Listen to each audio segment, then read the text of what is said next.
بات بن گئی ہے، تیری بات۔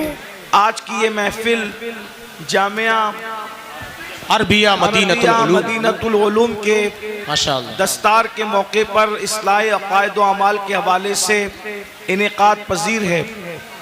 آج کی یہ جو تاریخ ہے، یعنی آج کے پروگرام کی تاریخ، یہ مدینہ منورہ میں طے ہوئی تھی۔ ماشاءاللہ ہمارے بھائی جناب محمد ریاض صاحب جو آپ ہی کے علاقے کے ہیں، انہوں نے مجھ سے مدینہ منورہ کی عظمت اور بزرگی کو سامنے رکھ کر کہا تھا کہ آپ کو اس پروگرام میں شریک ہونا ہے۔ تو ریاض بھائی نے کہا تھا کہ اگر آپ آؤ گے تو میں بھی مدینہ منورہ سے آؤں گا۔ وہ بھی آئے ہیں اور میں بھی حاضر ہوں، اور ہمارے ممبر پر علماء اور مشائخ بھی موجود ہیں۔ آپ لوگ بہت بڑی تعداد میں ہیں۔ اس کا یہ مطلب نہیں کہ ہم بڑی تعداد میں جہاں جمع ہو تو وہاں شور کریں۔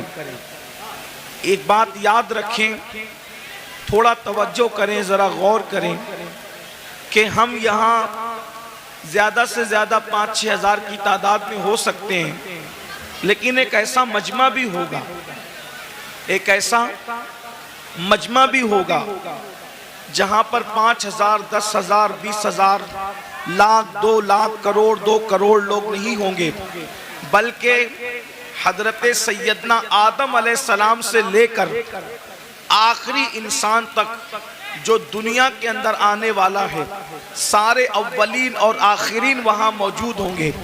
اور یہاں علماء کا سامنا ہے، وہاں اللہ کا سامنا ہوگا۔ یہاں مہمان علماء ہے، سادات ہے، وہاں مہمان انبیاء ہوں گے، رسولان اعظام ہوں گے۔ ذرا غور کیجئے اس وقت کی کیفیت کیا ہوگی، اس وقت کے حالات کیا ہوں گے۔ دراصل آج ہمیں اس بات کی کوشش کرنا ہے کہ وہ صحیح عقائد جو آخرت سے متعلق ہیں اپنی قوم تک ہم پہنچائیں، اس لیے کہ لوگ آخرت کو بھول چکے ہیں، لوگ آخرت کو فراموش کر چکے ہیں۔ اور یہ بات یاد رکھیں، قرآن نے آخرت کی جتنی بات کی ہے، پورا قرآن اٹھا کر کے پڑھ لیں، 70% آیتیں قرآن کی آخرت سے متعلق ہے۔ میں نے قرآن مقدس کی جس آیہ کریمہ کی سورہ نبا سے تلاوت کی ہے، اس میں اللہ تبارک و تعالیٰ نے قبر سے اٹھنے کا ذکر کیا ہے۔ انسان قبر سے اٹھے گا، کس طریقے سے اٹھے گا؟ قبر سے اٹھنے والا ایک ہی شکل پر نہیں اٹھے گا۔ قبر کے اندر تو سب کو انسان کی شکل میں داخل کیا جائے گا، لیکن قبر سے اٹھتے وقت ہر انسان جو ہے اصل شکل پہ نہیں اٹھے گا، انسانی شکل میں نہیں اٹھے گا۔ کون کی شکل میں اٹھے گا؟ اب ذرا سنیے احادیث مصطفیٰ اور ذرا غور کیجئے۔ قرآن کہتا ہے یوم ینفخ فی الصور فتأتون افواجا، اور اس دن جب سور پھونکا جائے گا تو لوگ فوجوں فوج اپنی قبروں سے نکلیں گے، یعنی اللہ کی بارگاہ میں حاضر ہوں گے۔ تو جب انسان اپنی قبر سے باہر نکلے گا تو قبر سے باہر نکلنے کی کیفیت کیا ہے؟ صحابہ کرام نے پوچھا یا رسول اللہ صلی اللہ تعالی علیہ وسلم، یہ بتائیں کہ جب انسان اپنی قبر سے باہر نکلے گا تو اس کی کیفیت کیا ہوگی، اس کی حالت کیا ہوگی، کس پوزیشن میں وہ نکلے گا؟ اللہ اکبر۔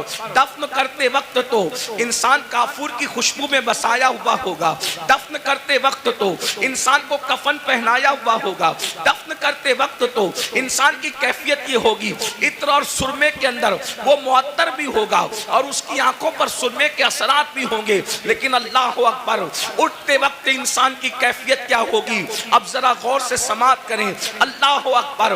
میرے آقا مصطفیٰ کریم رؤوف الرحیم صلی اللہ علیہ وآلہ وسلم اپنے صحابہ سے ارشاد فرماتے ہیں، اے میرے صحابہ، کچھ لوگ قیامت کے دن جب اپنی قبر سے اٹھیں گے تو ان کی آنکھیں نہیں ہوگی، وہ اندھی آنکھیں لے کر کے اٹھیں گے، آنکھوں میں بینائی نہیں ہوگی، وہ آنکھوں میں روشنی نہیں ہوگی۔ ذرا تصور تو کریں، جو دنیا میں اندھا ہوگا وہ آخرت میں اندھا ہو ضروری نہیں ہے، جو دنیا میں بیمار ہوگا وہ آخرت میں بیمار ہو ضروری نہیں نہیں ہے۔ اللہ اکبر، اس لیے کہ دنیا کی بیماری کی کوئی حیثیت نہیں ہے، اللہ اللہ، لیکن میرے اور آپ کے آقا مصطفیٰ کریم رؤوف الرحیم صلی اللہ علیہ وآلہ وسلم ارشاد فرماتے ہیں کچھ لوگ اپنی قبر سے اندھے اٹھیں گے، یعنی ان کی آنکھیں نہیں ہوگی۔ اب مجھے بتائیں جب ان کی آنکھیں نہیں ہوگی تو وہ اللہ کا دیدار کیسے کریں گے؟ وہ رسول اللہ کا دیدار کیسے کریں گے؟ وہ اولیاء اللہ کا دیدار کیسے کریں گے؟ صحابہ کرام بے چین ہو گئے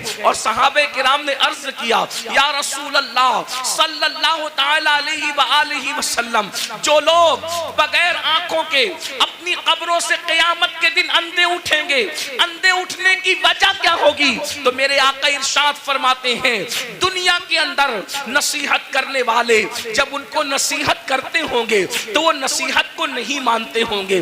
دنیا کے اندر جب ان کو اللہ سے ڈرایا جاتا ہوگا تو وہ اللہ سے ڈرتے نہیں ہوں گے۔ مثال کے طور پر آج بھی آپ دیکھیں بہت سارے مسلمان ہیں جو اللہ رب العزت کے بندے جب ان کو نصیحت کرتے ہیں تو وہ نصیحت مانتے نہیں ہیں۔ مثال کے طور پر اللہ اکبر، جیسے کہ اگر کسی کے گھر میں شادی میں ڈی جے بجایا جا رہا ہو، میوزک بجایا جا رہا ہو، گانے بجایا جا رہا ہو، اور اگر کوئی عالم کہے کہ بھئی ڈی جے نہ بجاؤ یہ حرام ہے، گانے نہ بجاؤ یہ حرام ہے، تو پلٹ کر کے نصیحت نہیں مانتے بلکہ کیا کہتے ہیں دولت ہماری ہے، مولوی کا کیا بگڑتا ہے، مال ہمارا ہے، مولوی کا کیا بگڑتا ہے۔ سن لو اللہ کے نبی نے تمہیں وقت سے پہلے آگاہ کیا، مرنے والوں موت آنی ہے، مرنے کے بعد قیامت کے دن قبر سے اٹھنا ہے۔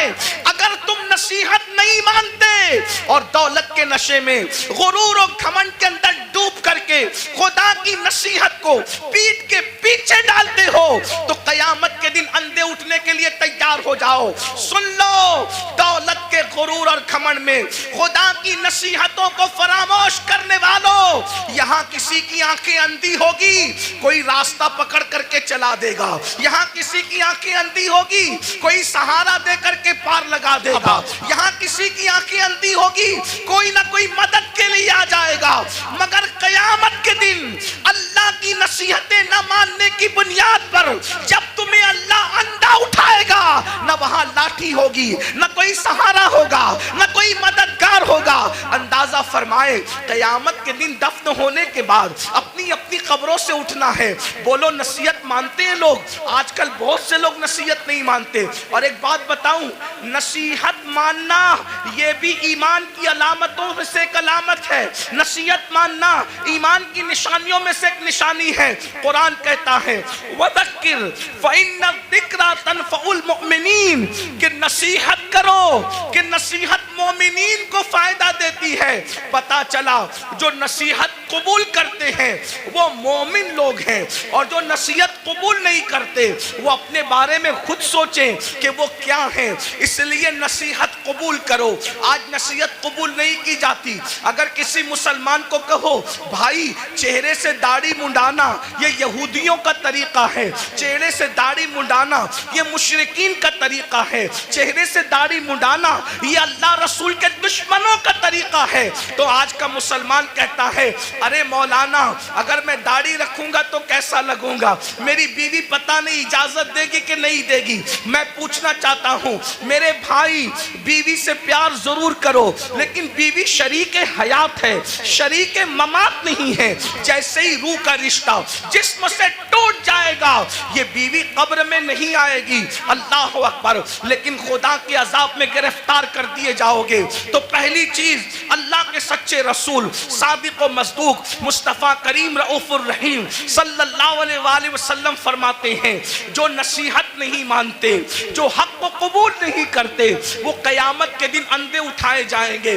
یہاں ایک بات کا اور اضافہ کر دوں، بہت سی چیزوں میں نصیحت کی جاتی ہے، حرام کام نہ کرو، بدعات نہ کرو، خرافات نہ کرو، جرائم نہ کرو، گناہ نہ کرو، بد مذہب گستاخ رسول سے دوستی نہ کرو، ان سے رشتہ داری نہ کرو، بہت سی چیزیں کہی جاتی ہیں لیکن ہماری قوم نصیحت ماننے کے لیے تیار نہیں ہے۔ پھر میرے آقا مصطفیٰ جان رحمت صلی اللہ علیہ وآلہ وسلم ارشاد فرماتے ہیں دوسرا گروہ جب قبر سے نکلے گا تو ان کی کیفیت کیا ہوگی؟ آقا ارشاد فرماتے ہیں جب دوسرا گروپ، چونکہ قرآن کہتا ہے فَتَأْتُونَ أَفْوَاجًا، فوج نکلیں گے لوگ، یعنی قبروں سے گروہ در گروہ نکلیں گے. تو پہلے گروپ کا ذکر آپ نے سن لیا، اب دوسرے گروپ کا ذکر سنیں. جو دوسرا گروپ قبروں سے نکلے گا ان کی کیفیت کیا ہوگی؟ دوسرے گروپ کی کیفیت یہ ہوگی، میرے اور تمہارے آقا سچے رسول صادق و مصدوق مصطفیٰ جان رحمت صلی اللہ علیہ وآلہ وسلم فرماتے ہیں لوگ قبروں سے نکلیں گے تو ایسے نکلیں گے جیسے ان پر کسی نے جادو کر دیا ہو. حالانکہ اس دن کون کس پہ جادو کرے گا؟ جیسے جادو جس پہ کیا جاتا ہے تو اس کا چہرہ کیسے بے رونق ہوتا ہے، سونا سونا ہوتا ہے، اس کے چہرے پر جو ہے حساسیت نہیں ہوتی، اس کا چہرہ جو ہے اللہ اکبر خوبصورت نہیں لگتا، بلکہ صرف سمجھانے کے لیے کہہ رہا ہوں چہرہ منحوس سا لگتا ہے، ڈراؤنا سا لگتا ہے.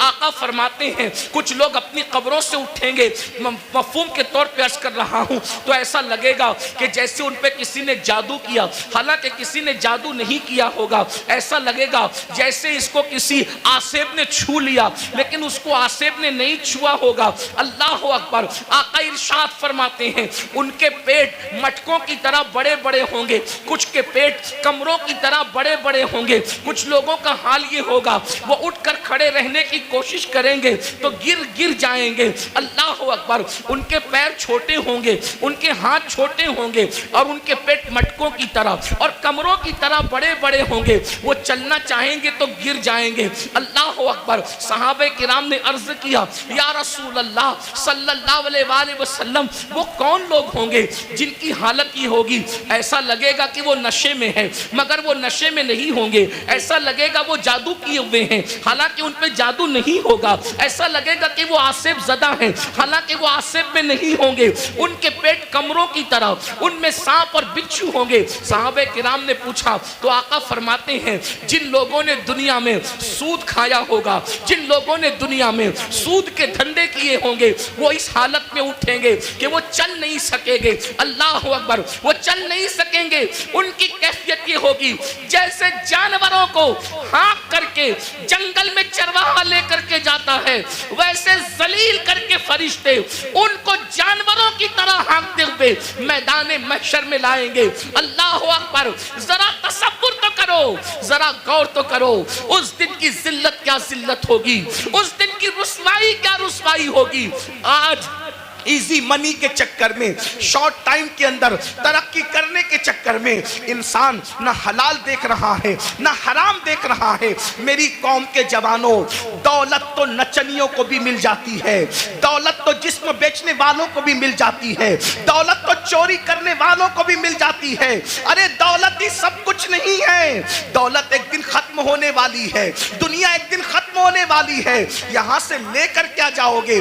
ارے حلال کمایا ہوا جب ساتھ نہیں لے جاؤ گے تو حرام کمایا ہوا کیا ساتھ لے کر کے جاؤ گے؟ ذرا سوچو تو صحیح، ذرا تصور تو کرو. یہ کوئی مقرر نہیں کہہ رہا ہے، یہ کوئی جلسے کا ناظم نہیں کہہ رہا ہے، یہ کوئی معمولی انسان نہیں کہہ رہا ہے، یہ تمہارے اور میرے نبی فرما رہے ہیں. اللہ اکبر. لوگ، سود خور لوگ اپنی قبروں سے ایسے اٹھیں گے جیسے وہ نشے میں ہے حالانکہ وہ نشے میں نہیں ہوں گے، جیسے وہ پاگل ہے حالانکہ وہ پاگل نہیں ہوں گے، جیسے وہ آسیب زدہ ہیں وہ آسیب زدہ نہیں ہوں گے. ذرا سوچئے آج کس طریقے سے اللہ اکبر سود کو پرموٹ کیا جا رہا ہے، بیاج کو پرموٹ کیا جا رہا ہے. یاد رکھیے شاید اسی دور کے لیے کہا گیا تھا جو سود سے بچنے کی کوشش کریں گے سود کا گرد و غبار ان تک پہنچ کر کے رہے گا، سود کا گرد و غبار ان تک پہنچ کر کے رہے گا. آج ایسا تو نہیں کہ ہم اسی دور میں زندگی گزار رہے ہیں. اللہ اکبر. سود لین دین مسلم آبادیوں میں اتنا بڑھ چکا ہے کہ لوگوں کو خیال ہی نہیں رہتا کہ ہم حرام کما رہے ہیں. ایک بات مجھے یاد آئی آگے بڑھنے سے پہلے، اس حدیث کو میں آگے بڑھاؤں اس سے پہلے بیچ میں ایک روایت یاد آئی. میرے بھائیوں ذرا سوچو، ذرا غور کرو. آپ نے اب تک یہ سنا ہوگا، جب کوئی بندہ حج کے لیے جائے اور سفر حج میں مر جائے. اللہ اکبر. سفر حج میں مرنے والے کی شان کیا ہے؟ سفر حج میں مرنے والے کی شان کیا ہے؟ نمبر ایک، جو حج کرتا ہے وہ گناہوں سے ایسے پاک ہو جاتا ہے جیسے ابھی ماں کے پیٹ سے پیدا ہوا. حج کرنے والے کے سارے گناہ بخش دیے جاتے ہیں. حتیٰ کہ حاجی کی شان یہ ہے کہ حاجی 700 ایسے لوگوں کی بخشش کروائے گا جن پر جہنم واجب ہو چکا ہوگا. حاجی کی شان یہ ہے. اللہ اکبر. لیکن کوئی حاجی بنے تو صحیح، حاجی سب کہلاتے ہیں. حاجی ہے کتنے؟ جو واقعی حاجی ہوگا وہ 700 لوگوں کی بخشش کرائے گا.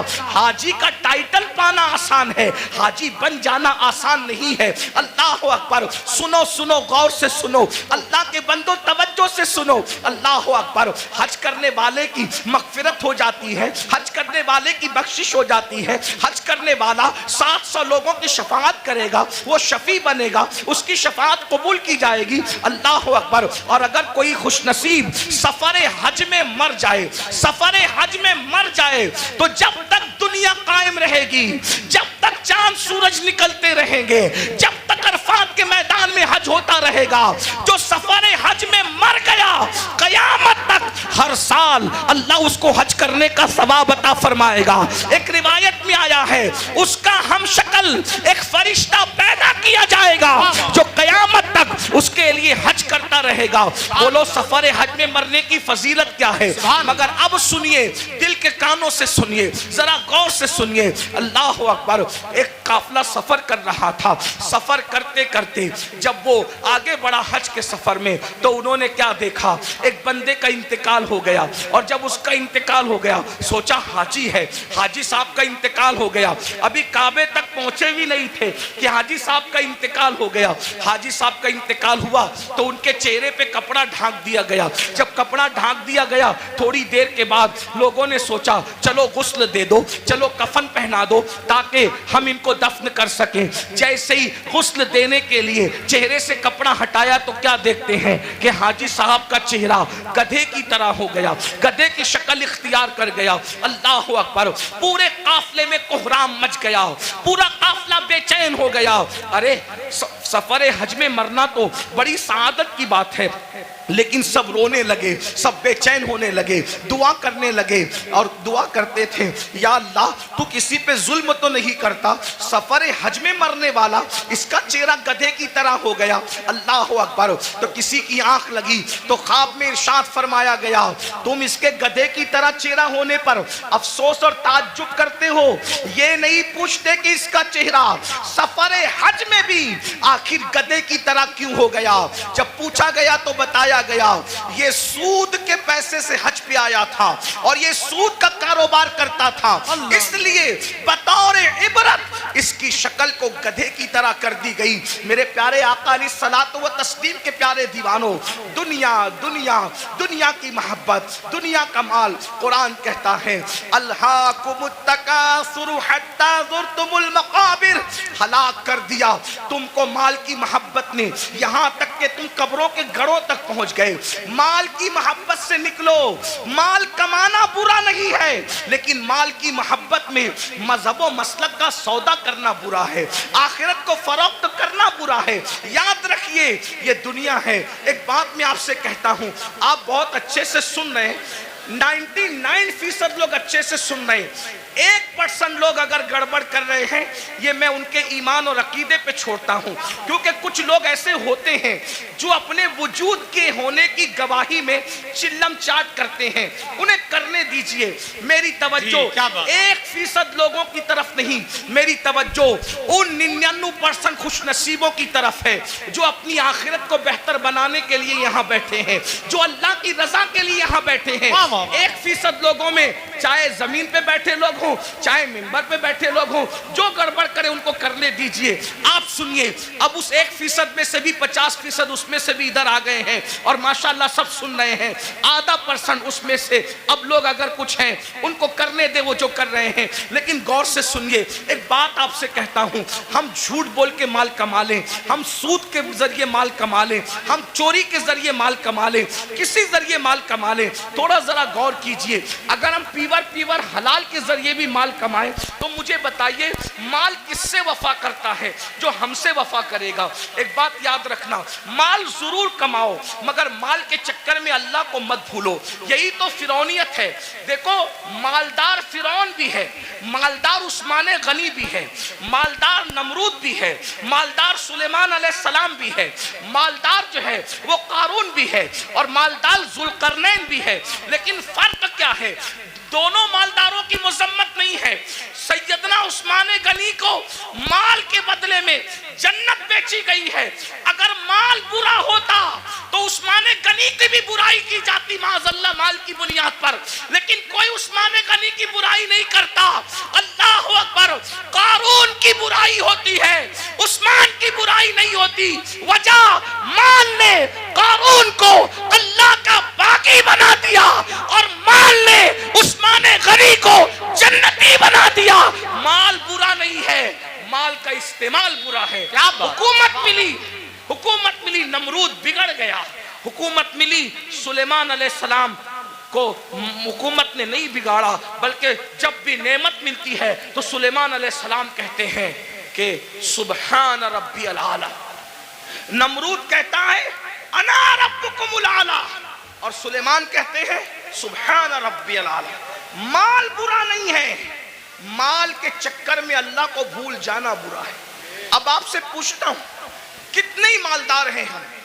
تھوڑا غور, ممبر والے بھی غور. اور بھائی خاموشی اختیار کریں, ذرا خاموشی اختیار کریں.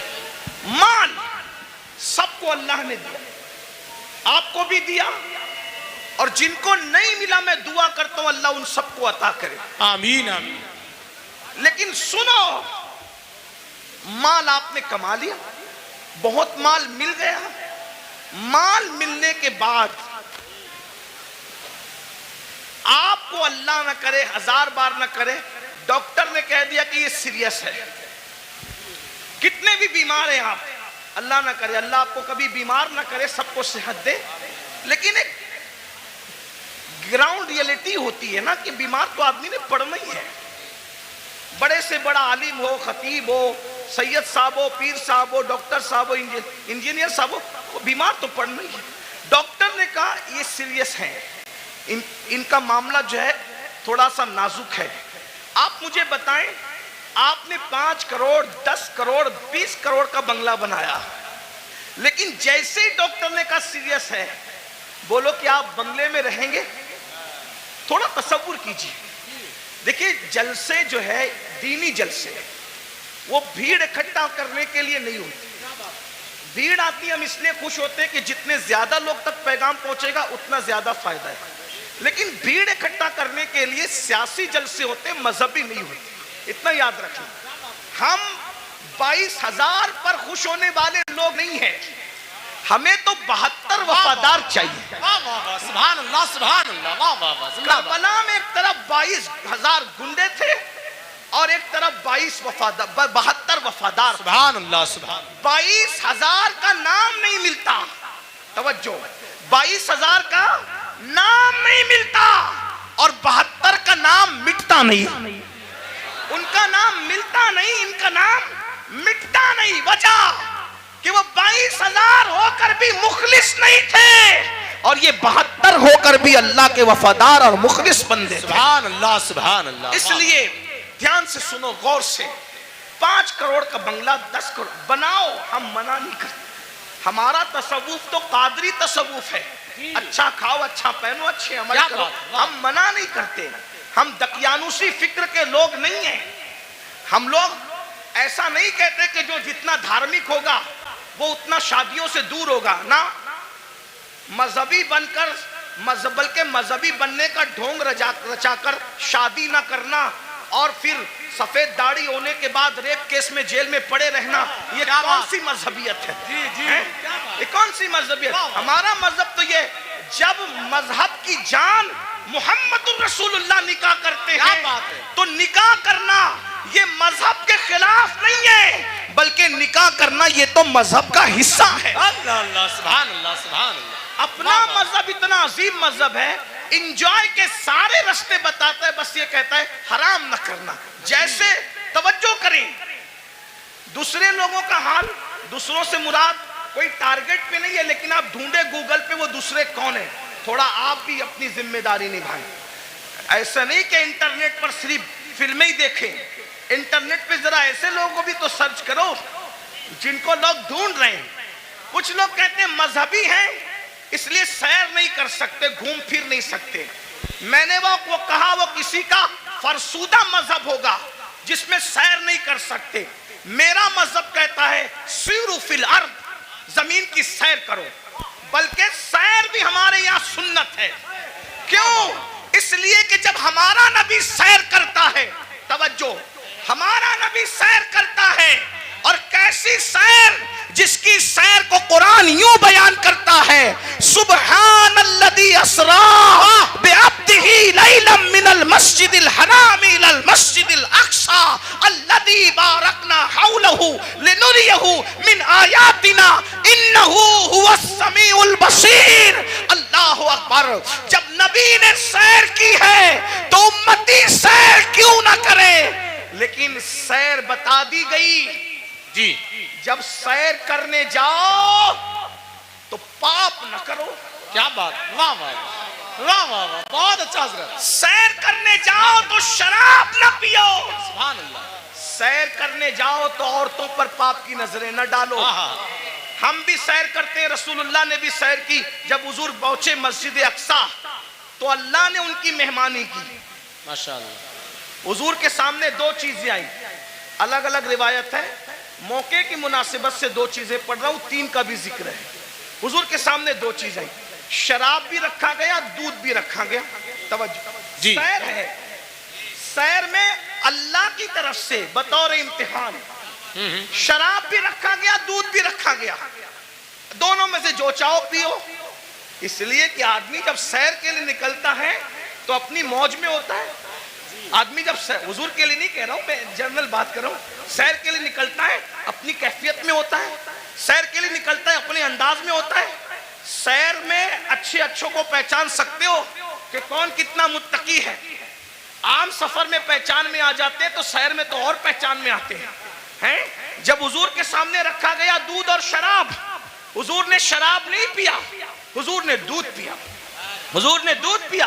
جبریل نے کہا حضور آپ نے اچھا کیا، شراب نہیں پیا. اگر شراب پی لیتے تو آپ کی پوری امت گمراہ ہو جاتی. اس سیر میں نبی نے شراب نہیں پیا، دودھ پیا. بتا دیا میرے امتیوں، ہم سیر کے لیے نکلے، شراب چھوڑ کر دودھ پیا. تم بھی نکلنا، شراب کو ہاتھ مت لگانا. دودھ پیو تو جائز ہے، شراب پینے کی اجازت نہیں ہے. حضور نے نعرہ تکبیر، نعرہ رسالت، مسلک اعلی حضرت جامعہ عربیہ مدینۃ العلوم، جشن دستار بندی. واہ واہ واہ، سبحان. سیر کرنے کے لیے گوا جاؤ، منع نہیں ہے. سمندر دیکھنا، دائیں بائیں نہیں دیکھنا. یہ بھی ہمارے نبی کی سیر میں. حضور جا رہے تھے مسجد اقصی، حضور جا رہے تھے مسجد اقصی. ایک نے کہا میری طرف دیکھیں. میں بطور مفہوم پیش کر رہا ہوں، علماء جان رہے میں کہاں سے پڑھ رہا ہوں. میری طرف دیکھیں، حضور نے نہیں دیکھا. دوسرے نے کہا میری طرف دیکھیں، حضور نے نہیں دیکھا. تیسرے نے کہا میری طرف دیکھیں، نہیں دیکھا. حضور سیر تو کر رہے ہیں مگر ساتھ وہ نگاہ جس کے بارے میں میرے امام کہتے ہیں، نیچی آنکھوں کی شرم و حیا پہ درود، اونچی بینی کی رفعت پہ لاکھوں سلام. اللہ اکبر. تعلیم امت کے لیے سیر بھی ہو رہی ہے، نظر نہیں بھٹک رہی ہے، نظر اپنے مقصد پہ لگی ہوئی ہے. جب مسجد اقصی پہنچے تو جبریل نے کہا یا رسول اللہ آپ نے اچھا کیا، آپ نے اس بڈھی کو نہیں دیکھا، اس بڑھیا کو نہیں دیکھا. وہ بڑھیا جانتے جو بن سور کا سچ سور کے آئی تھی کون تھی؟ آپ نے نہیں دیکھا نا اس بڈھی کو. حضور نے میں نہیں دیکھا. اب وہ کون تھی؟ کون تھی؟ وہ دنیا تھی. دنیا دنیا بڈھی ہو گئی ہے، بن سور کر آئی ہے بڈھی، آپ نے نہیں دیکھا. اگر آپ اس کی طرف متوجہ ہوتے، اگر آپ اس کی طرف متوجہ ہوتے تو آپ کی امت دنیا دار ہو جاتی. پھر کسی نے کہا میری طرف دیکھیں، وہ یہودیوں کا دائی تھا، اگر آپ اس کی طرف دیکھتے آپ کی امت یہودی ہو جاتی. وہ عیسائیوں کا دائی تھا جس نے متوجہ کیا، آپ اس کی طرف متوجہ ہوتے آپ کی امت عیسائی ہو جاتی. وہ مجوسیوں کا دائی تھا، آپ اس کی طرف متوجہ ہوتے، آپ کی امت آتش پرست ہو جاتی، لیکن آپ نے کسی کی طرف نہیں دیکھا۔ تو بھائیو، ہمارے مذہب میں سیر کرنا منع نہیں ہے، بلکہ سیر کے درمیان جو حرام کام کرتے ہو وہ منع ہے، گانے سنتے ہو وہ منع ہے، حرام کام کرتے ہو وہ منع ہے۔ اسلام کہتا ہے انجوائے کرو، حرام کام مت کرو۔ میں بار بار اس پہ کہہ چکا ہوں، عثمان غنی مالدار ہیں، اپنے مال کی بنیاد پہ 2 بار جنت خریدی، اور حضرت عثمان نے ایسی جنت خریدی کہ اللہ کے رسول نے یہاں تک کہہ دیا آج کے بعد عثمان کچھ بھی کر لے وہ جنت ہی میں داخل ہوگا۔ اللہ اللہ، سبحان اللہ، سبحان۔ یہ مال کی برکت ہے۔ تو مال اگر مسجد میں دو سبحان اللہ، مدرسے میں دو سبحان اللہ، ماں باپ پہ خرچ کرو سبحان اللہ، بھائی بہنوں پہ خرچ کرو سبحان اللہ، غریب یتیم مسکینوں پہ خرچ کرو سبحان اللہ۔ لیکن اگر مال کی وجہ سے اللہ کو بھول جاؤ، فرعونی سوچ ہو، نمرودی سوچ ہو، قارونی سوچ ہو۔ اب تھوڑا غور کرو، میں جو کہہ رہا تھا، ماحول بن چکا، تھوڑا سن لو، اچھا ماحول بن گیا، تھوڑا سن لے، سننے کا ماحول بن گیا۔ ہاں، ایک تقریر کے بعد ہمارے بھائی حضرت علامہ زاہد حسین صاحب کہہ رہے تھے کہ تیرا ہی حوصلہ ہے کہ اتنی چیخ چلاٹ میں تو بولتا ہے۔ میں نے کہا میں کیا بولوں، اس لیے کہ میں تو ایک ہی کے لیے بولتا ہوں، مجمع سینکڑوں کا ہو، ہزاروں کا ہو، اور شکر کے طور پہ لاکھوں کے مجمع میں بھی میں نے بولا ہے، بولتا ہوں، لیکن بولتا ہوں ایک ہی کے لیے، بس ایک ہی کے لیے۔ تم کتنا ہی شور کر لو، اس ایک تک میری آواز پہنچنے سے کوئی نہیں روک سکتا، اور وہ ایک ہے میرا اللہ، اور وہ ایک ہے اس ایک کا ایک گنبد خضرا کا مکی، جو پیا کو بھائے اختر وہ سہانا راگ ہے، جو پیا کو بھائے اختر وہ سہانا راگ ہے، جس سے ناخوش ہے پیا وہ راگنی اچھی نہیں۔ آپ کتنا بھی چلائیں، ڈسٹرب کریں، میں ڈسٹرب نہیں ہوں گا، کیونکہ میری توجہ اس ایک کی اور اس ایک کے ایک کی طرف ہے نا۔ لیکن اگر آپ کی توجہ بھی ہو جائے تو آپ کے ساتھ میری بھی بگڑی اور میرے ساتھ آپ کی بگڑی بن جائے گی۔ اور میں خوش ہوں، مراد آباد کے گرد و جوانب میں لوگ بہت اچھا سنتے ہیں، اچھا جمع ہوتے ہیں، اس میں ہمارا کمال نہیں ہے، اس میں حضور صدر الافاضل فخر الاماثل علامہ سید نعیم الدین مراد آبادی کی محنتوں کا نتیجہ ہے، حضرت علامہ مفتی اجمل سنبلی رحمت اللہ علیہ کی کاوشوں کا نتیجہ ہے، سید کفایت علی کافی مراد آبادی کی محنتوں کا نتیجہ ہے۔ اسلاف نے محنت کی ہے، ان کے لگائے ہوئے پودوں کو ہم پانی دینے کے لیے آتے ہیں، اس سے زیادہ ہماری اوقات نہیں ہے۔ اگر اسلاف نے پودے نہ لگائے ہوتے تو ہم کبھی بھی ان پودوں کو پانی دینے کا شرف حاصل نہیں کرتے۔ اس لیے آئے ہو، سن لو، ہو سکتا ہے اس فقیر بے نوا کی آواز اللہ دل میں اتار دے تو تمہاری بھی بگڑی بن جائے، میری بھی بگڑی بن جائے۔ یہ مال مال مال مال مال مال مال میں ڈوبے ہو، تصور کرو 5 کروڑ کا بنگلہ ہو، 10 کروڑ کا بنگلہ ہو، کتنا بھی قیمتی پلنگ ہو، ساگوان کا بنا ہو، اس کا بنا، اس کا بنا، ڈاکٹر کہتے ہیں آپ سیریس ہے، آپ کی جان کو خطرہ ہے، صحیح کہنا، وہ بنگلہ چھوڑ کر ہاسپٹل میں آتے ہو کہ نہیں آتے ہے نا۔ دیکھو یہ اللہ کی آزمائش، امتحان ہے، اور وہ ہاسپٹل ہمارے لیے کرائے کا ہوتا ہے کہ نہیں، کرائے کا ہوتا ہے۔ بہت گھمنڈی آدمی، تھوڑی سی دولت آ جاتی ہے پیر زمین پہ نہیں ٹکتے، دولت دینے والے خدا کو بھول جاتا ہے، عزت ملتی ہے اللہ کو بھول جاتا ہے، عزت دینے والے خدا کو بھول جاتا ہے۔ بھائیو سوچو نظر، میرے جوانوں خاص مخاطب ہوں، جوانوں سوچو، تم قوم کا مستقبل ہو، تم ہی ہماری قوم کا سرمایہ ہو، دولت کے نشے میں فرعونی سوچ مت پیدا ہونے دو، بیمار پڑو گے ہاسپٹل میں ایڈمٹ کیے جاؤ گے۔ نمبر 1 اللہ کا پہلا امتحان، کرائے کی بیڈ پر آ کے پڑ گئے، جس کا کرایہ 5000 ہے، 10,000 ہے، 25,000 ہے، کتنا بھی مہنگا کرایہ ہے، لیکن ہے وہ بیڈ کرائے کا، نمبر 1۔ نمبر 2 بنگلہ کتنا بھی بڑا ہے، لیکن پرائیویٹ روم ہاسپٹل کا 10x10 یا 20x20 سے زیادہ کا نہیں ہے۔ نمبر 3، کتنے بھی قیمتی کپڑے ہوں، کتنے بھی قیمتی کپڑے ہوں، سارے قیمتی کپڑے اتار لیے جاتے ہیں اور ہاسپٹل کے معمولی سے سستے کپڑے پہنا دیے جاتے ہیں۔ یہی ہے۔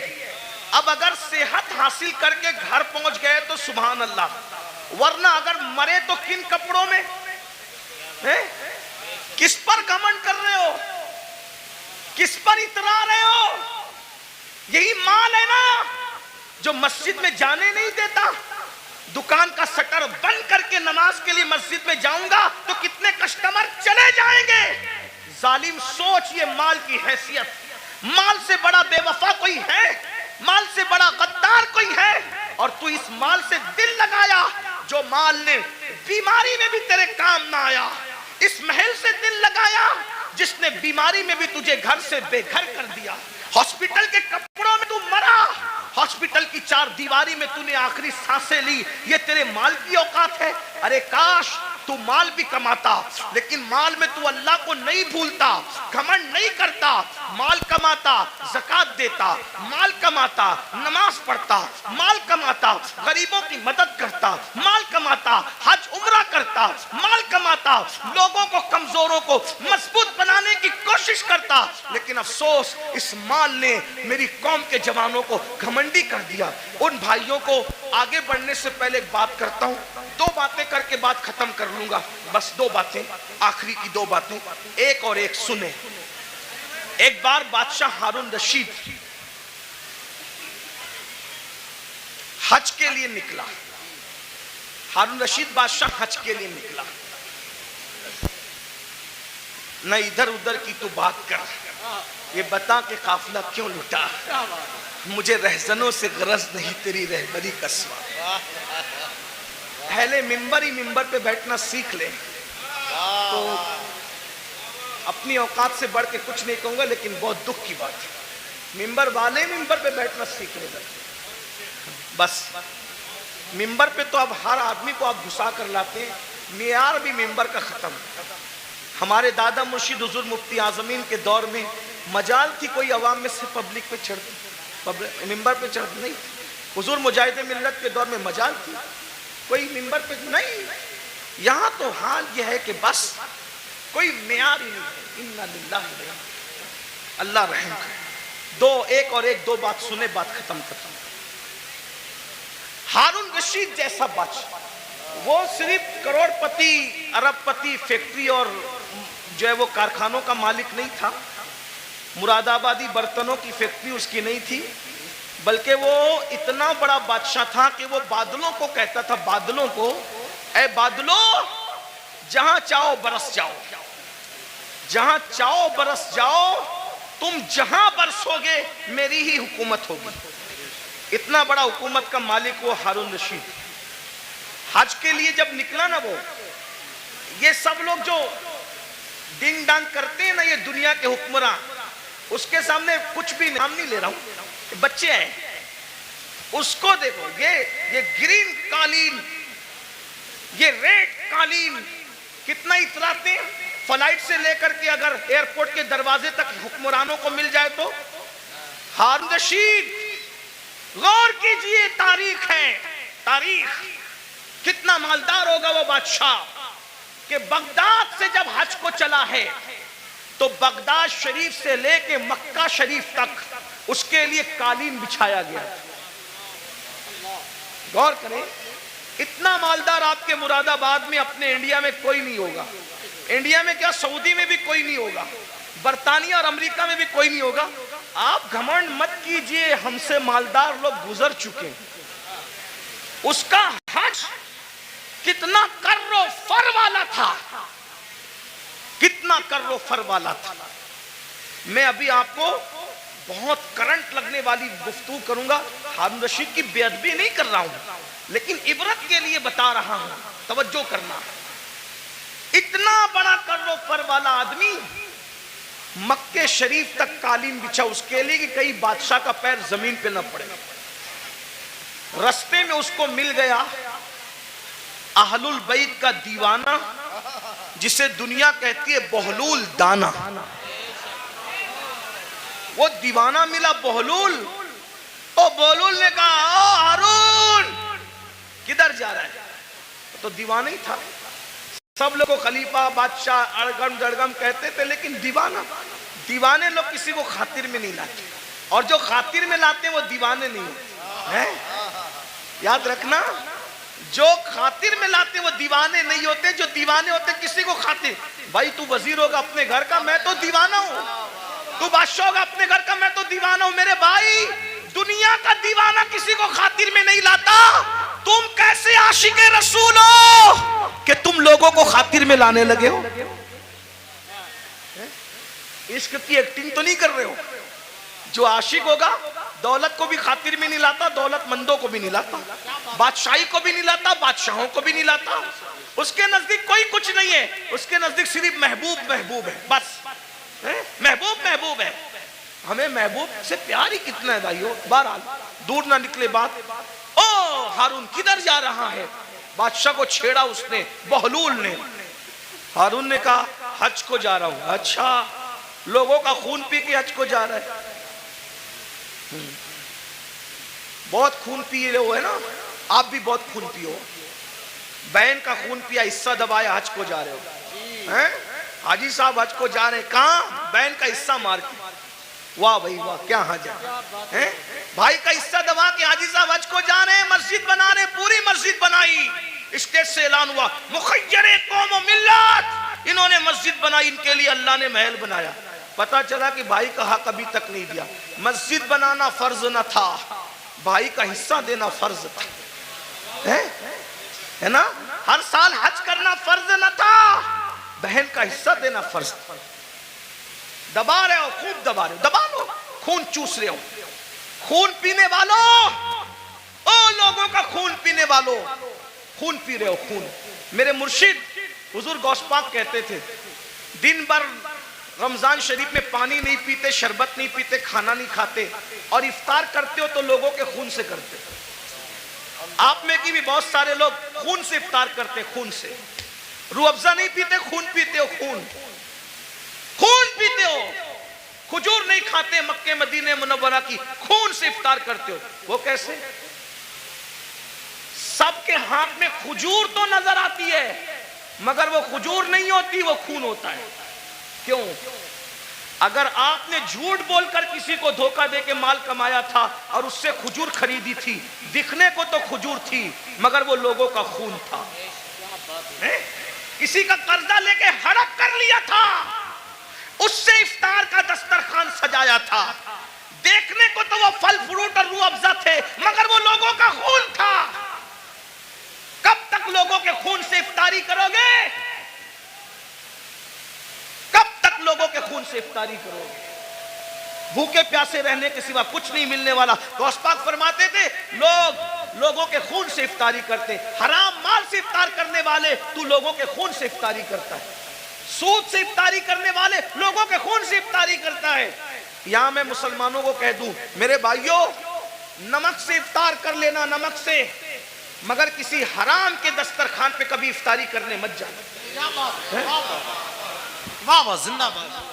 آج تو تمہارے لیے حکومتوں کے آفیسوں میں دسترخوان بچتے، افطار پارٹیاں ہو رہی ہیں. مسلمانوں کا خون چوسنے والوں کے ساتھ افطاری کرنے والوں، تمہیں شرم نہیں آتی؟ قیامت کے دن رسول اللہ کو منہ کیا دکھاؤ گے؟ اور غیرت کا سودا نہ کرو، غیرت کا جنازہ نہ نکالو. نبی پاک کا عاشق وہ ہوتا ہے اس کے بدن پر پیون والا لباس تو ہو سکتا ہے، اس کے بدن پر گناہوں کے دھبے والا لباس نہیں ہوتا.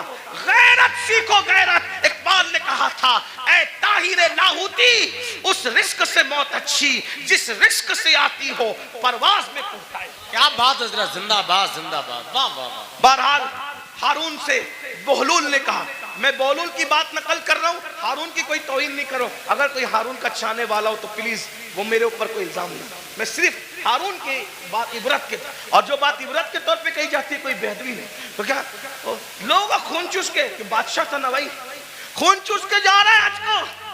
ہارون نے کچھ نہیں کہا. بہلول نے کہا بڑا گھمنڈ ہے نا تیری حکومت پر. اب بھی سنو آپ، بہت گھمنڈ ہے تجھے اپنی حکومت پہ، اور تو ہونا بھی چاہیے. بادشاہ نے کہا ہونا بھی چاہیے. او بیلول پاگل تجھے کیا پتا حکومت کی لذت کیا ہوتی ہے. فرمایا تیری حکومت کی حیثیت میرے نزدیک ایک گلاس پانی سے زیادہ بھی نہیں ہے, گلاس بھر پانی سے زیادہ نہیں ہے تیری حکومت کی قیمت. بہت گھمنڈ نہ کر, بہت گھمنڈ نہ کر. بہلول کی بات پر ہارون نے ہنسنا تھا, ہنسا. جیسے ہم لوگ کی بات پہ بھی لوگ ہنستے ہیں. ہم لوگ جب اس طرح کی باتیں کرتے ہیں لوگ ہنستے ہیں, مولوی لوگ کو دیکھو پاگل ہوئے ہیں, دور اتنا ترقی کر گیا, یہ ابھی تک یہی کرتے ہیں. قبر میں کیا ہوگا, حشر میں کیا ہوگا, اور یہ کیا ہوگا, وہ کیا ہوگا. دیکھو دنیا ترقی کر رہی ہے, دنیا پیزے کھا رہی ہے, ابھی یہ قبر کے بچھوؤں کو لے کے بیٹھے. ٹھیک ہے جو کہنا ہے کہہ لو, لیکن نبی نے جو کہہ دیا وہی ہوگا. پیزا کھانے والے ہو, برگر کھانے والے ہو, بریانی کھانے والے ہو, یا فاقہ کرنے والے ہو, یا روزہ رکھنے والے ہو, قبر میں جاؤ گے. جس کے لیے نبی نے جو کہہ دیا سو وہی ہو کر کے رہے گا. معجزہ میرے نبی کا کہہ دیا تو ہو گیا, آپ نے قطرے کو دریا کہہ دیا تو ہو گیا. تمہارے منہ سے جو نکلی وہ بات ہو کے رہی, انہوں نے جو کہا وہ ہو کر کے رہے گا. اور بہلول نے کہا تیری حکومت کی قیمت ایک گلاس پانی سے زیادہ کی نہیں ہے, بڑا گھمنڈ مت کر, اترا مت. اس نے کہا ایک گلاس پانی کہاں, کہا یہ بتا. ہارون کو کہا بتا, اگر تو رستہ بھٹک جائے تو سفر میں جانا حج کے, رستہ بھٹک جائے, کھانا پینا ختم ہو جائے, تیرے سارے چمچے ومچے بکھر جائے, تو اکیلا پڑا رہے, پانی نہ ملے, کھانا نہ ملے, مرنے کے قریب آ جائے, اور اس وقت تیرے پاس کوئی آگے کہے کہ ہارون میں تجھے ایک گلاس پانی پلاؤں گا, بول کتنے میں خریدے گا, بول کتنے میں خریدے گا ایک گلاس پانی. وہ پانی پلانے والا بولے گا میں آدھی حکومت مانگتا ہوں تجھ سے اور ایک گلاس پانی تجھے دیتا ہوں, بول خریدے گا کہ نہیں خریدے گا. ہارون نے کہا او پگلے بہلول, جان ہے تو جہان ہے, اگر مر گیا تو کہاں حکومت میں رہے گی اور کیا کہاں رہے گا. تو میں ایک گلاس پانی کو آدھی حکومت دے کے خرید لوں گا, کیونکہ بھئی آدھی دے کے خریدا, آدھی تو بچی, آدھی سے تو لطف اٹھاؤں گا. کہا وہ گلاس بھر پانی پیا ہی تھا کہ پیشاب لگی آدھے گھنٹے, 2 گھنٹے کے بعد, اور پیشاب لگی, اب پیشاب نکل نہیں ہے باہر, لگی تو ہے, پریشر تو آ رہا ہے, باہر نکلتی نہیں پیشاب. ایسے میں کوئی آ کر کہے میں ایسا نسخہ جانتا ہوں, اگر وہ چٹکی تجھے کھلا دوں تو ابھی پیشاب ہو, لیکن وہ نسخہ جو چٹکی بھر کھلا کر کے تجھے پیشاب کروانا ہے, آدھی حکومت دے گا تو میں وہ نسخہ تجھے دوں گا ورنہ نہیں دوں گا. بول پیشاب کرنے کے لیے وہ آدھی حکومت دے کے نسخہ لے گا کہ نہیں لے گا. کہا بالکل لوں گا, کیونکہ جان ہے تو جان ہے, اس لیے کہ حکومت نہ رہے گی زندگی تو رہے گی. تو کہا اللہ سے ڈر, جس حکومت کی قیمت ایک گلاس پانی نہیں, اس کو تو اتنا چاہتا ہے کہ اللہ کو بھول گیا. بتاؤ ہارون رشید کی قبر پر کتنے لوگ جاتے ہیں فاتحہ کرنے, کتنے لوگ ہارون رشید کے نام پہ نیاز کرتے ہیں, ہارون رشید کے نام پہ کتنے لوگ جلسہ کرتے ہیں, کتنے لوگ جلوس کرتے ہیں, وہ ہے کتنے لوگ اس کی مریدی کا اعلان کرتے ہیں. بادشاہ تھا, بادشاہ, اتنا بڑا بادشاہ کہ بادلوں کو کہتا تھا جہاں جاؤ گے جا کر کے برس جاؤ, میری حکومت ہوگی. لیکن نہ نام ہے, نہ اللہ اوپر کوئی دعا کرنے والا ہے, نہ کوئی نام لینے والا ہے, نہ کوئی تعریف کرنے والا ہے. اللہ اوپر پھر کہہ رہا ہوں, توہین کے طور پہ نہیں, عبرت کے طور پہ کہہ رہا ہوں, ہے کوئی اس کے نام کا جلسہ جلوس کرنے والا؟ نہیں نہیں نہیں. بتاؤ جب اتنے بڑے بادشاہ کا کوئی نام لیوا نہیں ہے, جبکہ اس کی زندگی میں کچھ تقویٰ بھی نظر آتا ہے, لیکن اللہ اکبر, اس مرد قلندر کو دیکھو جو مدینہ منورہ سے ایک لباس پہن کر آیا تھا اور پوری زندگی اس پہ گزار دیا اور 90 لاکھ کو ایمان کی دولت عطا کر دی. 800 سال سے زیادہ کا عرصہ گزر رہا ہے, ہندوستان میں کوئی کونا ایسا نہیں ہے کہ روزانہ غریب نواز کو خراج عقیدت نہ پیش کیا جاتا. نعرہ تکبیر, نعرہ رسالت, فیضان خواجہ غریب نواز مسلک اعلی حضرت, ان کے نام کے ڈنکے نہ بجائے, یہ ہمارے لیے عبرت ہے. اس لیے دولت کے نشے میں اللہ کو مت بھولو. تو آقا علیہ السلام فرماتے ہیں دوسرا گروہ جو اپنی قبر سے نکلے گا تو ان کا حال کیا ہوگا, وہ پاگلوں جیسے دکھیں گے, پاگل نہیں ہوں گے, آصف زدہ دکھیں گے, آصف. اور آخری بات اس عنوان کی, آقا فرماتے تیسرا گروہ جب اپنی قبر سے نکلے گا تو وہ ذرہ بے مقدار سے بھی کم ہوگا. ایک تو ذرہ ہوتا ہے اور ذرے میں ذرہ بے مقدار سے بھی کم ہوگا. ان کی شکلیں تو انسانوں جیسی ہوگی لیکن وہ بالکل باریک سے ذرے ذرے دکھائی دیں گے. اللہ کی قدرت ہے. باریک باریک ذرے دکھائی دیں گے، وہ باریک باریک ذرے. اور جانور ان کو کچلیں گے میدان محشر میں، اور انسان ان کو پیروں تلے کچلیں گے میدان محشر میں. اور جب انسان اور جانور ان کو کچل لیں گے تو کچلنے کے بعد ان ذرہ بے مقدار کی شکل میں اٹھنے والے انسانوں کو پکڑ کر جو جہنم کے اندر قید خانہ ہوگا اس قید خانے میں لے جا کر کے قید کر دیا جائے گا. ذرا غور کیجئے. پھر آقا فرماتے ہیں اس قید خانے میں ان کو نار الانیار نام کا مشروب پلایا جائے گا.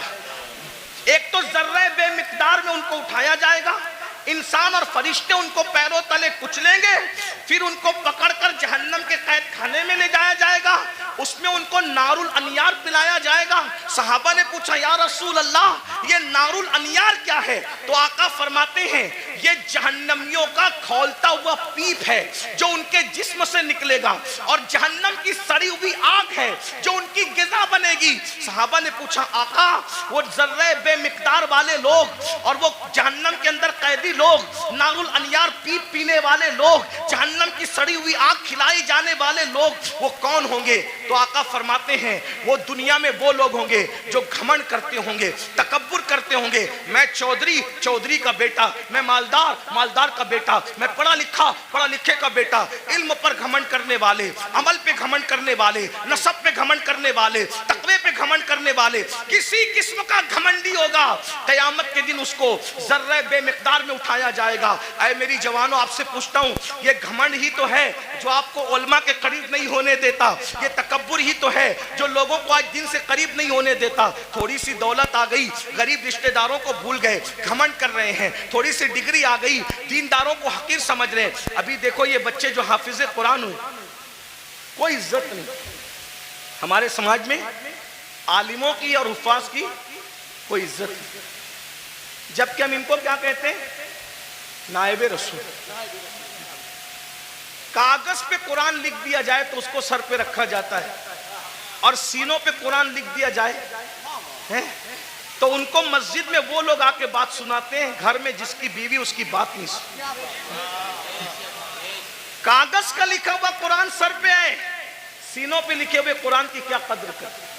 بھائیو قدر کرنا سے یہ جو بے قدری علماء کی کرتے ہو، بے قدری حفاظ کی کرتے ہو، دیندار طبقے آپ لوگ نہیں کرتے. آپ لوگ تو بہت محبت کرتے ہیں، لیکن انٹرنیٹ کے ذریعے سے آواز وہاں تک پہنچتی ہے جو گھروں میں بیٹھے ہیں جو ہمیں سننا نہیں چاہتے.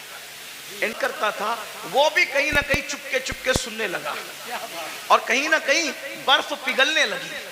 ہاں یہ ہو رہا ہے فائدہ، کچھ نقصان بھی ہوا. ہاں اسی لیے آپ سے کہتا ہوں انٹرنیٹ کے سامنے بیٹھتے ہو تو بڑے وقار سے بیٹھا کر. آپ کے بیٹھنے سے کسی کو ہدایت بھی مل سکتی ہے اور منبر پہ لڑنے سے کسی کا ایمان بھی جا سکتا ہے. اس کا خیال رکھنا، اس لیے کہ آپ کو اپنے بیگانے سب دیکھیں. آپ کی چھوٹی سی منبر پر کی ہوئی جھڑپ کسی ایماندار کو کفر تک لے جا سکتی ہے، اتنا یاد رکھنا. اس لیے ذرا ہوش سے منبر پہ کوئی لڑنے آئے تو اس سے ہاتھ جوڑ کے کہو میں ہار گیا تو جیت گیا، اس لیے کہ میں ہارا ہوا کہلاؤں گا چلے گا، لیکن میری وجہ سے کوئی میرے مسلک اور مذہب سے بیزار ہو کر کے کفر کی طرف جائے مجھے یہ گوارا نہیں. اس کا خیال رکھا جائے، بہت ہمیں خیال کرنا ہوگا کیونکہ ہمیں لوگ دیکھتی ہیں، 2 آنکھیں دیکھتی ہے تو لوگ اتنا محتاط ہوتے ہیں، یہ ہزاروں آنکھیں دیکھتی. یہ انٹرنیٹ کی جو ہے وہ نحوست یا جو ہے وہ نفاست کچھ کم نہیں ہے. اس کی نحوست بھی بری ہے، اس کی نفاست بھی بڑی ہے، لیکن اتنا یاد رکھیں یہ 2 آنکھیں نہیں دیکھتی انٹرنیٹ پہ بیٹھنے والوں کو، کروڑوں آنکھیں دیکھتی ہیں، اور آپ ان کا تصور نہیں کر سکتے کہ کون دیکھتا ہے. اس لیے منبر پر ہم خدا کے لیے 2 گھنٹے ہی صحیح اس طرح بیٹھیں کہ ہمارے بیٹھنے کو دیکھ کر لوگ مجبور ہو کے کہیں جب یہ اس طرح بیٹھتا ہے تو غریب نواز کیسے بیٹھتے ہیں، یہ اس طرح بیٹھتا ہے تو غوث اعظم کیسے بیٹھتے ہیں، یہ اس طرح بیٹھتا ہے تو امام اہل سنت کیسے بیٹھتے ہیں. یہ ہمارا انداز ہونا چاہیے. اللہ کرے ہمیں توفیق ملے. لیکن غرور اور گھمنڈ کا کیا کیا جائے. آج ہمارا جوان طبقہ نئی نسل علماء کا مذاق اڑا رہی ہے، حفاظ کی عزت نہیں کر رہی ہے۔ میرے جوانوں، اگر دولت کے نشے میں گھمنڈ کیا، حسن کے نشے میں گھمنڈ کیا، کسی بھی قسم کا تکبر کیا، تو اللہ کے رسول فرما رہے قبر سے ذرہ بے مقدار کی شکل میں اٹھو گے، بے مقدار، اور پورا میدان محشر تمہیں پیروں تلے کچلے گا، جہنم کی قید میں ڈالے جاؤ گے، نار الانیار جہنم کا پیپ کھولتا ہوا پلایا جائے گا، جہنم کی سڑی ہوئی آنکھ کھلائی جائے گی۔ اس لیے خدا کے لیے گھمنڈ چھوڑ دو، تکبر چھوڑ دو، اور سوچو میں انسان ہوں اور صرف انسان، میں انسان ہوں اور صرف انسان ہوں، اور انسان کیا ہے؟ من نطفہ، انسان کو اللہ نے ناپاک قطرے سے پیدا کیا، انسان کو اللہ نے سڑی ہوئی مٹی سے پیدا کیا۔ میرے بھائی، سڑی ہوئی مٹی اور ناپاک قطرے سے تو پیدا ہوا ہے، اگر عبادت کر کے تو اللہ کو منا لے تو تو فرشتوں سے بہتر ہے، اور اگر تو اللہ کو راضی نہ کر سکا تو پھر معاذ اللہ تو جانوروں سے بھی بدتر ہے۔ جو آخری بات کہنے کے لیے کہا تھا وہ آخری بات یہ ہے، امام غزالی کے استاد تھے، امام غزالی کے استاد، غزالی جیسی ہستی جس نے 500 سے زائد اس دور میں کتاب لکھی، آج سے 900 سال پہلے، اور ان کی کتابیں آج بھی دنیا میں موجود ہیں۔ تو امام غزالی کے استاد تھے، ان کے سامنے ایک نوجوان چھوکرا لڑکا اکڑ کے چل رہا تھا۔ قرآن کہتا ہے وَلَا تَمْشِي فِي الْأَرْضِ مَرْحًا، زمین پہ اکڑ کے مت چلو، اکڑ کے مت چلو۔ آج کل کے لڑکے بائک پہ بیٹھتے ہیں، تھوڑا جم ویم کر کے بازو بنا لیے ہیں، تو وہ بازوؤں پر پھول پتیاں پتہ نہیں کیا کیا بنا لیتے ہیں، یہ حرام ہے، حرام۔ اللہ کے رسول علیہ السلام نے فرمایا گوندنے والوں پر اور گندوانے والوں پر دونوں پر اللہ کی لعنت۔ ہاں، یہ گوندنے گندانے کا سلسلہ پہلے اسلام کے دشمن لوگ کرتے تھے، ہمارا کام نہیں ہے، گوندنا گندوانا ہمارا کام نہیں۔ ہمارے بازوؤں پر نشان نہیں ہوتے، ہمارے چہروں پر سجدوں کے نشان ہوتے ہیں، اور وہ بھی کالے نشان نہیں، انوار کے نشان ہوتے ہیں، چمک ہوتی ہے۔ سیماہم فی وجوہہم من اثر السجود، چہرے چمکتے ہیں۔ جم کرو، مضبوط بنو، طاقتور بنو۔ میں تو کہتا ہوں ہمارا مذہب طاقتور لوگوں کا مذہب، ہمارے کمزور لوگ ہیں ہی نہیں، ہمارا اللہ بھی طاقت والا، لا حول ولا قوت الا باللہ، ہمارا اللہ طاقت والا، ہمارے رسول طاقت والے۔ ایک شخص نے مجھ سے ٹرین میں کہا کہ میرے فلاں نے ہمالیہ اٹھایا، میں نے کہا اچھی بات ہے، لیکن میں متاثر نہیں۔ کہا کیوں؟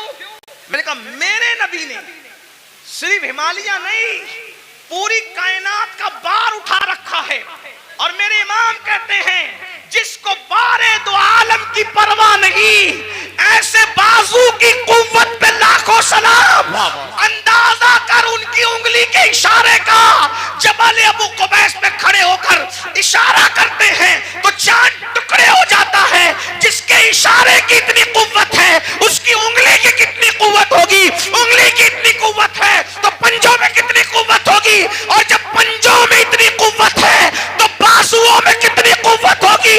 اور جب بازو کی قوت یہ ہے تو سینے میں کتنی قوت ہوگی؟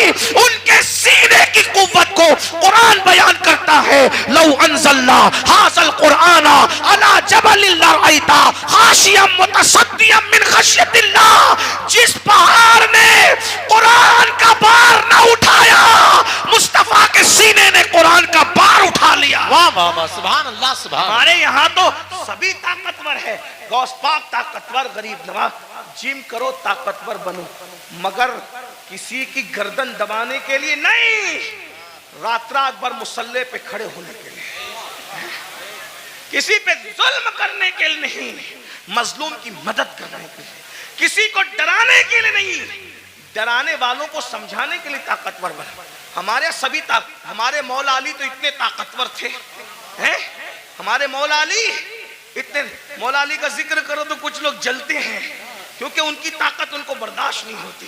ہمارے مولا علی بہت طاقتور تھے، ہمارے مولا علی بہت طاقتور، ہمارے مولا علی بہت طاقتور تھے۔ الحمدللہ ہمارے صدیق بھی بہت طاقتور ہیں، افضل البشر بعد الانبیاء بالتحقیق ہمارے صدیق اکبر بھی اتنے طاقتور تھے. جب بدر میں رسول اللہ کی کوئی حفاظت کے لیے نہ آیا تو صدیق اکبر نے کہا میں حضور کو پہرا دوں گا، اللہ کی امانت کی حفاظت میں کروں گا. صدیق طاقتور، فاروق اعظم طاقت، عثمان غنی، مولا علی سب طاقت. اور مولا علی کیسے طاقتور سن لو، غور سے سنو. ایک دن مولا علی کی ڈھال گرا دی. کیا گرا دی؟ بات سمجھ میں آ رہی ہے؟ کیا گرائی؟ ڈھال. ڈھال کس کو کہتے ہیں؟ اب تو سیریل دیکھ کے آپ لوگ ہم سے زیادہ سمجھ گئے کہ ڈھال، پہلے سمجھانا پڑتا تھا، ابھی نہیں، اب سب کو پتا ہے ڈھال کیا ہے، تلوار کیا ہے، اور میمنہ کیا ہے، مسرہ کیا ہے، قلب کیا ہے، مقدمت الجیش کیا ہے، سب سیکھ لیا. چلو کچھ تو سیکھا، ہم سے نہ سیکھا کسی سے تو سیکھا. لیکن بہرحال ڈھال، ڈھال سمجھتے ہیں نا، جس پہ وار روکا جاتا ہے. مرحب نے میرے مولا کی ڈھال پہ وار کیا اور ڈھال دو ٹکڑے کر دی. میرے مولا کو آیا غصہ، اور تو نے میری ڈھال کاٹی اور ڈھال توڑی، اب میں تجھے سزا کیا دیتا ہوں. میری ڈھال کاٹ کے یہ نہ سمجھنا کہ میں پلٹ کر جاؤں گا، کیونکہ علی کہتے ہی اس کو ہے جو پلٹ کر نہ جائے. علی کا نام تھا حیدر کرار، پلٹ کر بھاگنے والا نہیں، پلٹ کر حملہ کرنے والا. اب علی اگر سپر لینے کے لیے، ڈھال لینے کے لیے پلٹ کر جاتا تو دشمن کہتا ارے کبھی تو پلٹ کر بھاگے تھے. لیکن علی نے کہا پلٹ کر نہیں جاؤں گا، بلکہ مولا نے کہا تو نے میری ڈھال توڑی، اب میں کس کو ڈھال بناتا ہوں دیکھ. آگے بڑھے اور خیبر کا دروازہ اکھاڑ کر علی نے اسی کو ڈھال بنا لیا اور اسی کو لے کے جنگ کرتے رہے. اور جب اس کو اٹھا کر کے پھینکا ہے تو علی کا پھینکا ہوا دروازہ 70 لوگ مل کر بھی اپنی جگہ سے اٹھا نہ سکے. پہلوان تھا، بازو موٹے موٹے تھے، گھمنڈ میں اترا کے چل رہا. اللہ کو اترا کے چلنا پسند نہیں، اترا کے چل رہا تھا. امام غزالی کے استاد نے کہا اے لڑکے اترا کر گھمنڈ سے مت چل. اس نے پلٹ کر نصیحت نہیں مانی اور حضرت کو کہا آپ مجھے جانتے ہیں میں کون ہوں؟ آپ مجھے جانتے ہیں میں کون ہوں؟ امام غزالی کے استاد نے کہا بیٹا اچھی طرح جانتا ہوں کون ہے. کہا کون ہوں میں؟ فرمایا تیری ابتدا پانی کا ناپاک قطرہ ہے اور تیری انتہا قبر کی سڑی ہوئی مٹی ہے، اس سے زیادہ تیری کوئی اوقات نہیں ہے. بس میری بھی گزارش یہی ہے، ہم پانی کے ناپاک قطرے سے پیدا ہوئے، اتنا ناپاک، اتنا ناپاک، اتنا ناپاک، زبان حیا اجازت نہیں دیتی کتنا ناپاک، لیکن ایک جملہ حیا کے پردے میں سن لے. اتنا ناپاک ہے کہ باہر نکل آئے تو غسل فرض کر دے، اتنا ناپاک. اور قبر کی وہ سڑی ہوئی مٹی جس میں کیڑے مکوڑے ہیں، یہ ہمارا حال ہے. اگر اللہ ناراض ہے تو یہ حال ہے، اور اگر اللہ کو منا لیا تو پھر کوئی سڑی ہوئی مٹی نہیں ہے، کوئی سڑی ہوئی. اگر اللہ کو منا لیا تو مٹی نہیں، سڑی ہوئی نہیں، بلکہ انشاءاللہ کفن کو بھی مٹی کا دھبا نہ لگ سکے گا. اگر خدا کو منا لیا، آؤ آج عہد کرو. شعبان کا مہینہ چل رہا ہے، اللہ کے رسول رجب سے ہی تیاری کرتے تھے رمضان شریف کی. نیکیوں کا موسم بہار آنے والا ہے، برکت والا مہینہ. ایک نیکی 70 کے برابر، فرض 70 فرضوں کے برابر. روزہ رکھنا، گناہ سے بچنا. ایک بات یہ بھی بتا دوں، جو رمضان شریف میں گناہ کرتا ہے، اللہ کے رسول فرماتے ہیں کہ اللہ اس کے 1 سال کی نیکیوں کو برباد کر دیتا ہے. رمضان شریف میں ایک گناہ، یہ کہاں سے میں پڑھ رہا ہوں؟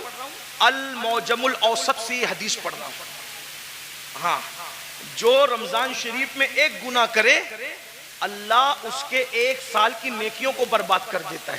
اس لیے رمضان شریف میں جہاں مسلم اکثریت ہے بڑا مزہ آتا ہے. ہمارے گاؤں میں بھی بڑا مزہ آتا ہے، 80% حضور کے غلام رہتے ہیں، مزہ آتا ہے. ممبئی میں بھی رمضان شریف کا مزہ آتا ہے، مراد آباد، سنبل، ادھر بھی رمضان شریف کا مزہ ہے نا. کیا بازار سجتے ہیں، کیا افطار لگتی ہے. لیکن یہ بازار ہے.